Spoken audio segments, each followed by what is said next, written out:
This is CC Cycle 1, Week 17, Geography, African Countries, to the tune of my favorite song in The Lion King, Hakuna Matata. African countries, Ethiopia.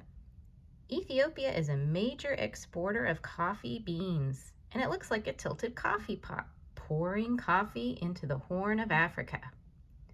Mozambique. It looks like a bird with a long beak right here.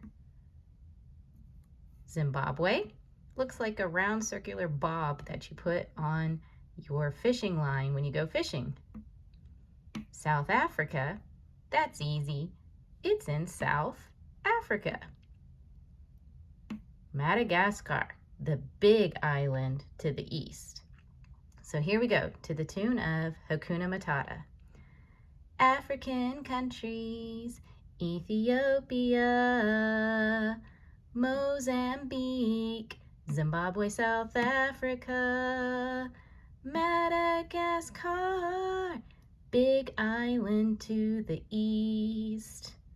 These countries are in the African continent, African countries. Have a great week.